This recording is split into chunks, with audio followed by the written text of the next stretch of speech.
When we think of the Roaring Twenties, we think of flapper girls. They are a sort of fantastic myth to the girls as a symbol of beauty, fun, and popularity. They are a symbol to us of all the good things that we can aspire to. During World War I, the men that had traditionally worked left America to go fight in this war. This caused women to have to step into these traditional male roles so that we could continue making this war material that we needed. Before this, women were expected to serve traditional roles like mother, housemaker, and wife. When the war ended and the men started to return, women found that they didn't want to go back to the average lifestyle that they had led before. The war had caused such a huge change for the entire world, and American women were not immune to that, and so women started fighting back. More women are going to college and pursuing higher education, driving cars, and then in 1919, women finally got the vote. Overall, women felt entitled to make their own decisions about how to live their lives. Women getting the right to vote signifies that this is a time of huge change for America, and especially American women. Prohibition is falling apart, movies are getting sound and color, and the Charleston is popular, and lots of people are prosperous. This is a time of redefinition. Thousands of men have also died in the war, leaving many women alone and widows. In this time of change, women decided that they didn't want to wait around for someone who might never come, and so they decided to live their own lives to the fullest, throwing the women of this age into a new era. Flappers are young, normally in their early 20s, single, middle-class women that are mostly found in northern cities. They started to become popular in the early 20s when women got the right to vote and change was starting to happen. The rise of the automobile is another factor in the rise of the flapper culture. Women can go and do as she pleases, travel to speakeasy and other entertainment venues. Women spend their time pursuing fun instead of settling down to raise children in the prime of their life. Flappers represent a new type of women with a different attitude and clothing to match, and they are a symbol of the 1920s. They are social, enjoy the partying lifestyle, and enjoy being out and about. They often go to the underground speakeasies. This is a time where being bad is good, so flappers want to engage in as many scandalous activities as they can and embrace their freedom.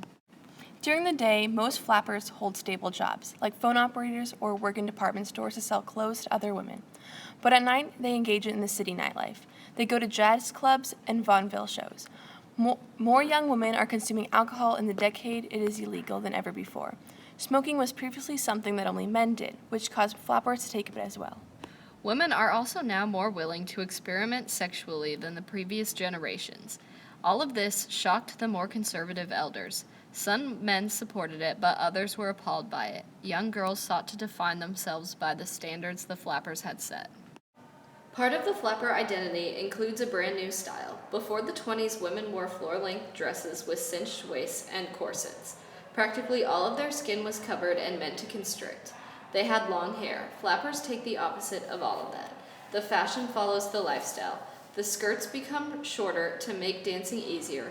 Corsets are discarded in favor of brassieres that bind their breasts. Straight, shapeless dresses are easy to make and blur the lines between the rich and everyone else. They cut off their hair to short bobs in pure rebellion against older generations' long feminine locks. Flappers bind their chests instead of accentuating them and wear high heels. Flappers also started wearing makeup for the first time, which other women then followed their cue, making the cosmetic industry boom. They were also wearing accessories like stocking, headbands, feather boas, and jewelry. Flappers are rebelling in every way possible. They want to prove their independence, and they are doing a good and lasting job of it.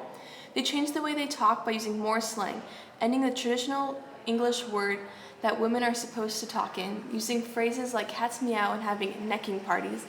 They took traditional words and changing the meaning of them.